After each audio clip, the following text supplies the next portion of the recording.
my name is Sheila. Hi, my name is Chen. And today our objective is to explain whether a process is a chemical or physical change based on whether it involves changes in intermolecular or intramolecular forces.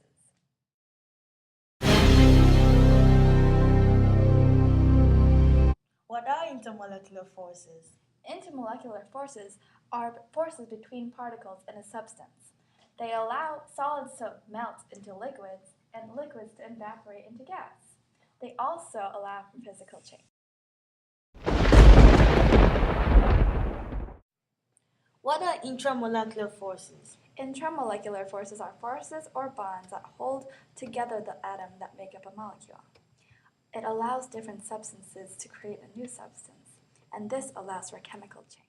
So we went over intermolecular forces and intramolecular forces, but what is the difference? The difference is intermolecular forces is forces in between molecules, and intramolecular forces are forces that are inside molecules.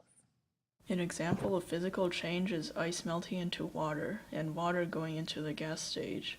The water molecules in the ice are arranged very close together. When that water goes into the liquid stage, the molecules are farther apart. When the water goes into the gas stage, the molecules are even further apart. In this clip, ice is being heated into liquid water and water gas. The intermolecular forces between the water molecules changed every time the water went into the solid, liquid, or gas phase. These changes are all physical changes and are reversible. The water can go into any of the three phases by just changing the temperature because the distance between the molecules are changing and the molecules themselves are not changing. Another example of physical change is breaking glass. When glass is broken, the glass does not become another substance. It is still glass. The change is reversible because either glue can be used to put the pieces back together or the pieces can be welded together to make another bottle.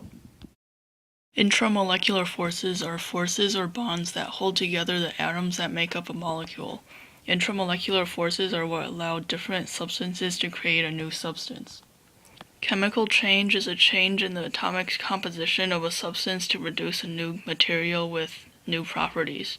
Bonds are broken and created during a chemical change. Some examples of chemical change is burning magnesium, cooking food, or combining any acid and base solution.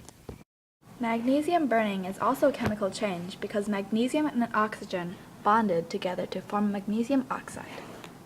When you burn this piece of paper, the chemical composition of the paper changes. You can't get the paper back to its original form, so it is a chemical change.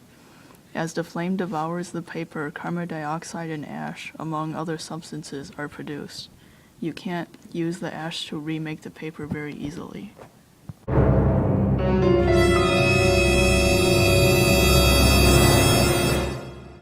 In this clip, table salt, which is sodium chloride and water, is a chemical change because both sodium ions and chloride ions are formed. Salt dissolves in water is because the negative sides of H2O are attracted to the positive sides of the Na+, and vice versa.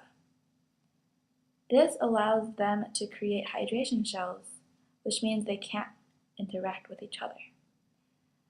This means they are finally dissolved.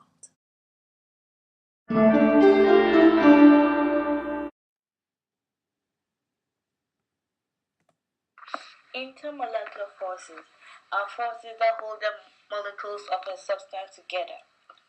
A physical change is a reversible change in which the molecules themselves are not changed. Intramolecular forces are forces or bonds that hold the atoms of a molecule together. A chemical change is an irreversible change in which the bonds in a molecule are broken to form new substances. A salt, such as table salt, that is NaCl, dissolved in water, undergoes physical change because the salt's chemical composition is not changed. There is also a chemical change when salt is dissolved in water because the salt bonds are broken to bond with the individual water molecules.